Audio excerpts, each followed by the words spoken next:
So here, a simple and brief video, but explaining why falling out of love with Formula One, more into Formula Two and that, and I need a little bit of background story about myself. I used to be more interested in album reviews, music reviews, rock album reviews. I was into all of that before. I'm 40 now, so when in my 20s and in my 30s, there were times when I was very much interested in going on the internet, trying to hear new music, reviewing it, and I remember having a lot of disagreements with a lot of people. And I remember coming across a saying, it's a silly saying that, it's opinions are like assholes, everyone has one. Opinions are like assholes, everyone has one. And that means, you like what you like, I like what I like, that's how it is. And another way of looking at that is, well, that there's no definitive way of calculating what's good music and what's bad music. I could type, 300 words about why, an album by Yes or, someone like or the Beatles or whatever was a great album. And then I come across a guy and he's with a backward baseball cap and look, yeah, man, look, none of me out, man. And he puts on his techno music, and that's just how it is. He likes his techno music, and there's no, and it's like subjective. It's like you like what you like, I like what I like. That's it. Going on from that, back in 2020 and 2021, I started thinking, well, I should try and hear new music that's coming out today rather than just listening to classic rock, because I've heard a lot of it already. I know what I think is good, and other people don't agree. Okay. And then I remember some of the bands I came upon. There was Reforester. They had a Perpetuity EP. And, I can go and write about that on the internet, or a jazz musician called Otis Sandsjo, or Sandsjo. He's Swedish. I don't 100% know how to pronounce the name. And I came across a British rock band called Cats in Space. And I realised I can go and write about that on the internet and leave reviews on different websites. And it means nothing. Because at the end of the day, I'm the only person that's going to listen to that music, and my opinion counts for zilch. I had another word I wanted to say, but I won't say it. And who cares? No one cares. So there I am, because it's subjective. Music is subjective. They say, oh well, I can play this music, and the instrumentation is great. The players are all very good. It has a nice beat, and then someone else says, well, that's meh, I don't care, and they put on their techno, and that's the end of it. So, so I'm, there's me going off into the corner, putting my earphones in to listen to music, my opinion, my taste, and someone else goes off into their corner, listening to their music, their taste, and the music has not brought people together, it's driven people apart, and it seems that there's no way to definitively calculate what's good music and what isn't, even though I feel as though there should be. I feel as though you should be able to say, no, that music's like, some forms of punk rock, for example, the musicians are not even trying to play well, or they're not or they're not trying to sing well, and to me they should be penalised for that, right? Whereas some other rock musician, they might sing really well. So I'd say, well, that to me that's definitive. A Dennis DeYoung, for example, from Styx or something like that, is a great singer. Like, I can't compare that with Ian Dury and the Blockheads or whatever. But then someone's going to go, and then whatever I said makes no difference.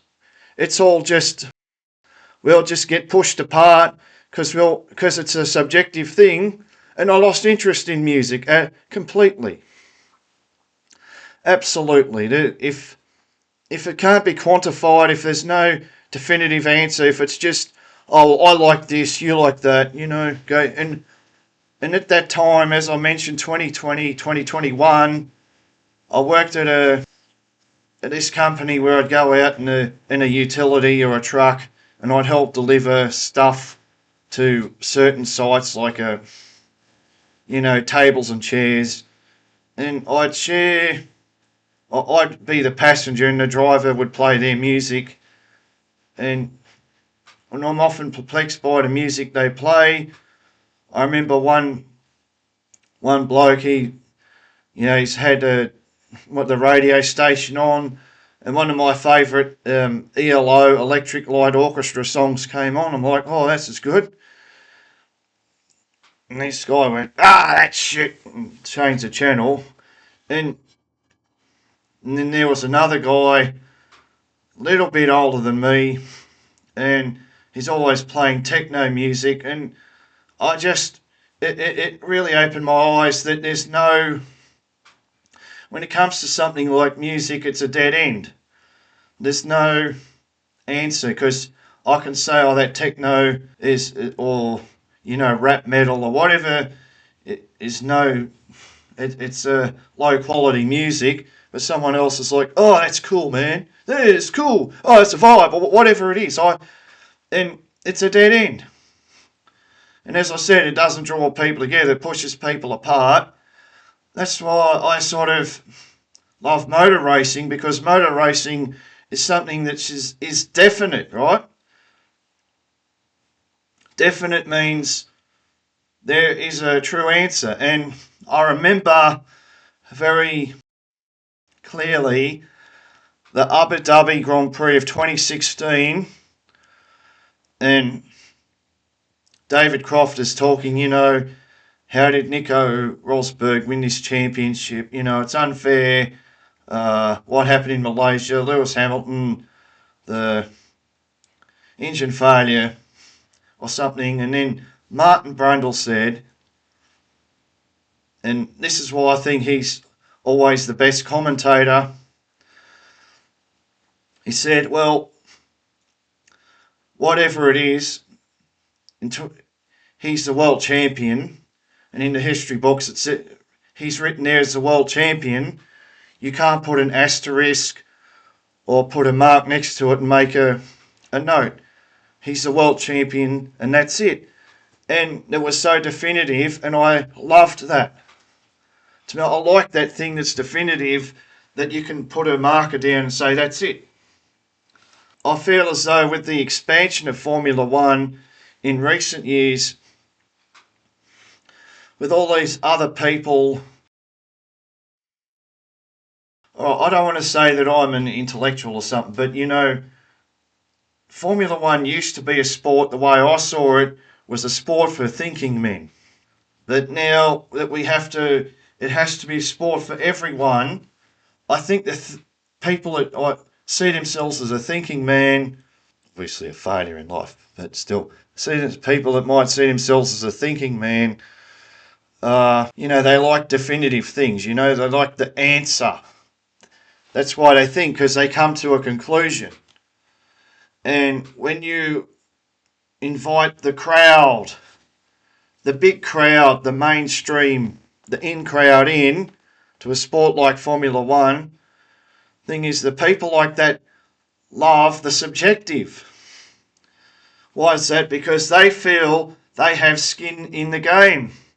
They can somehow change the outcome. And it's very common to see people writing on websites like Planet F1, so referring to, say, Lewis Hamilton and his paper championships, or people on the internet claiming that, Max Verstappen is not the real victor of 2021, or, all these sort of things. That's just the start. And then when it comes to how drivers are performing, it seems even more subjective. It's like up for debate. You watch the race, you see the result, and then after the race, if you go onto YouTube or whatever, people are trying to debate, well, what really happened? And there's all these different angles that come out. And of course, with motorsports, there's caveats.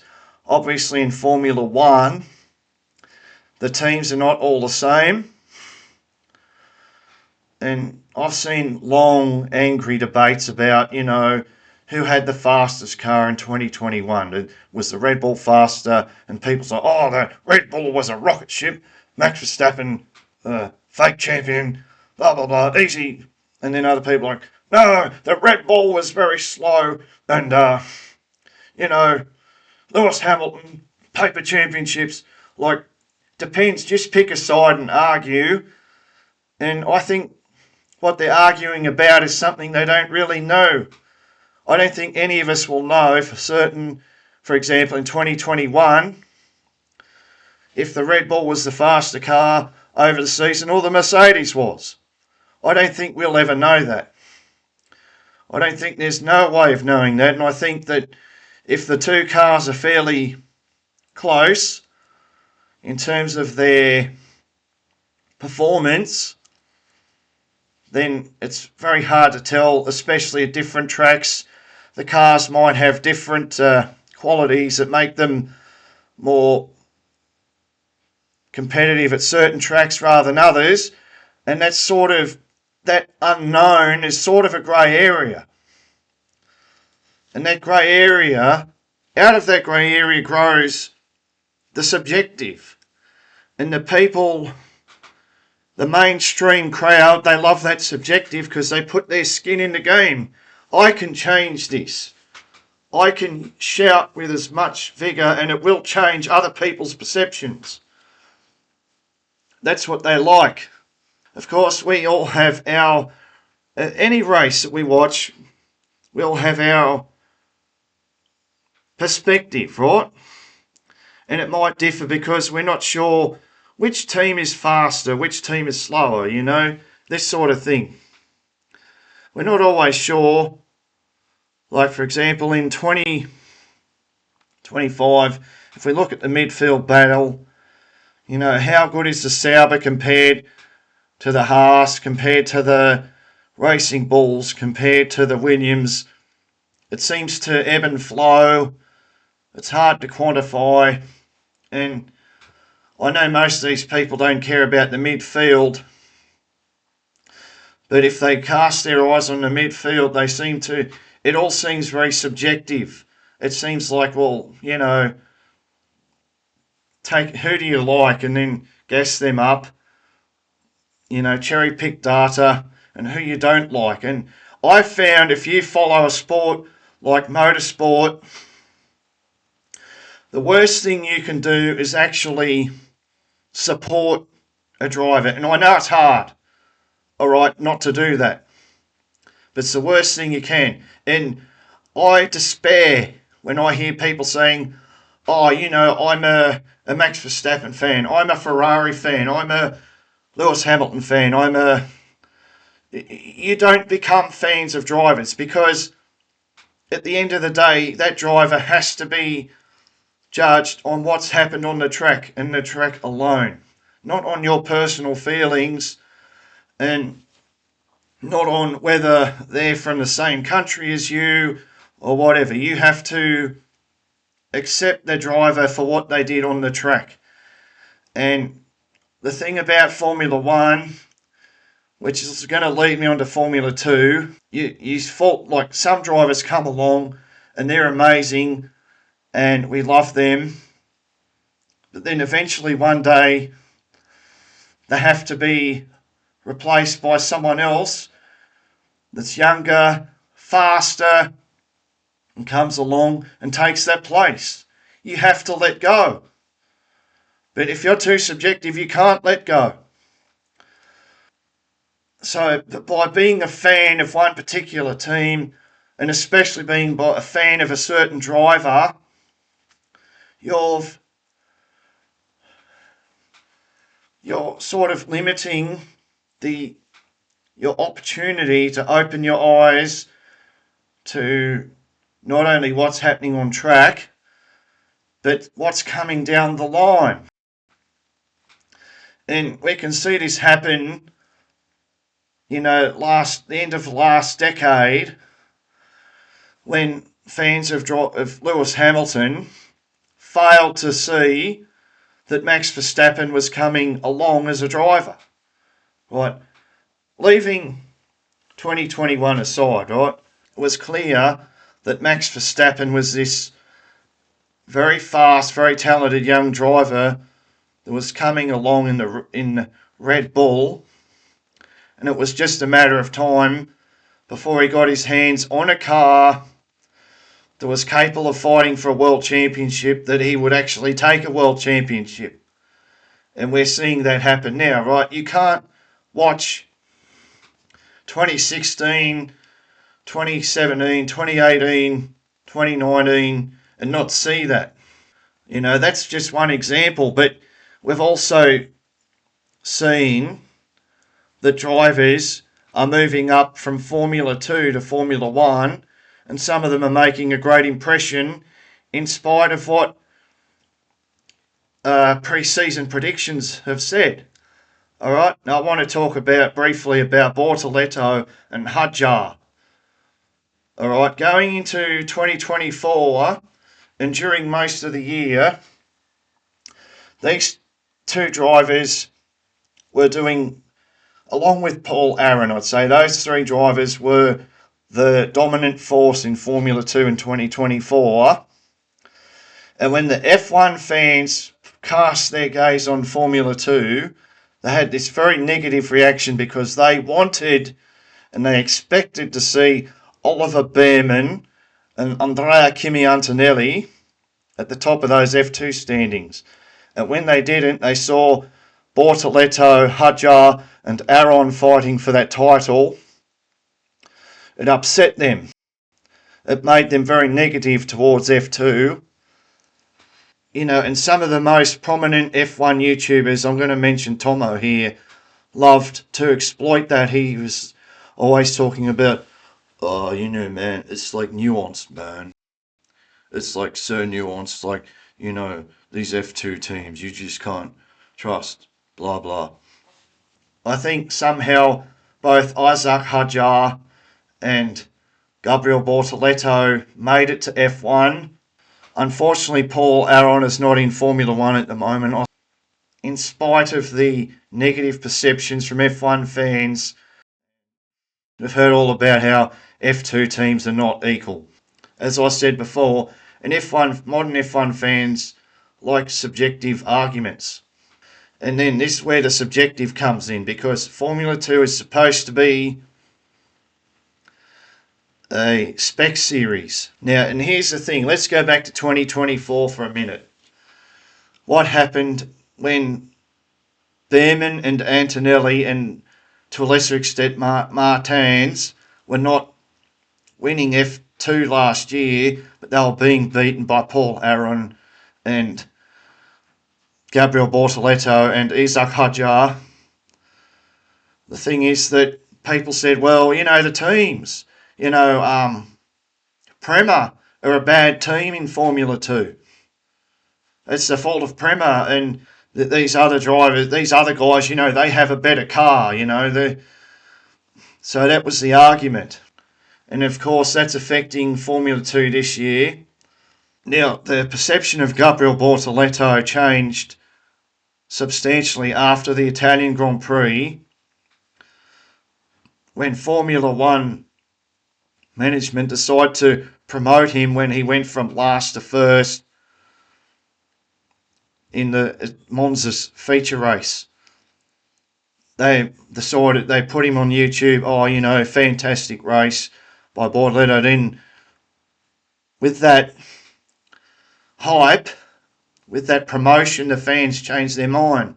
Oh yeah, Bortoleto. Oh yeah, he's a future star. Yeah, of course, yeah. And but they never changed. They didn't change their mind on Hadjar. Commentators as well as fans online were condemning Hadjar even after he'd been signed by Racing Bulls to drive this year in F1. The thing is, when it comes for young drivers coming up from F2 to F1, you shouldn't have too many predetermined conception ideas about how they're going to go.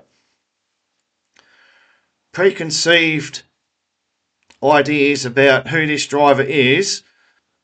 And I think even if someone wants to say, oh, well, it's easy to win F2 in an Invicta car, or whatever they want to say, or it's a weak field, they love saying that about the 2025 Formula 2 grid. This is when F1 fans cast their subjective gaze on F2, and they say things like, oh, well, you know, that you can't trust these standings, the results. You know what, the guy in sixth place, he's actually the best driver, and this guy, this Fornaroli is leading. Nah, he's not really that good, you know. It all becomes, they love that grey area they can play with and pick favourites, you know. A lot of these young drivers are an unknown quantity. To me, that it should not be subjective. It should not be up for debate. Now, this is the thing. A lot of people say, oh, you know, I just don't get that. You know, like if you win F2, to me, forget talking about rookie or whatever. You are at the top of the level of the next generation. Well, once you win F2. Because that's the top of the pyramid that comes before you reach the big leagues, right? So you're the best of the class. And we shouldn't be having a discussion. And proper F1 journalists should be talking about it, and they don't. That's the thing about the whole F1 journalists and everything is so bland. They never criticise the F1 teams. They never criticise. The only person they criticise is Mohammed bin Sulayem. They criticise him all the time, but they don't criticise anyone else. It's like, oh, well, you know, if the F1 team say, well, then it must be so.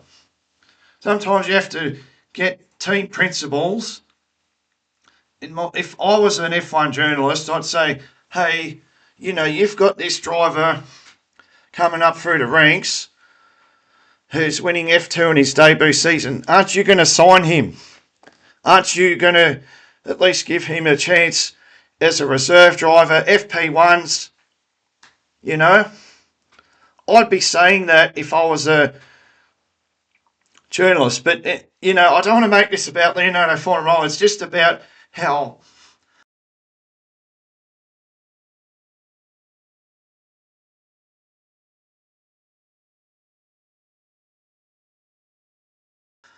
motorsport now has become so subjective, especially Formula One. I feel if you're a bit more of an old school racing fan, Formula 2 will appeal to you because it's more definite. It's more, you can watch the races and you can draw conclusions about who's doing well without it being a grey area.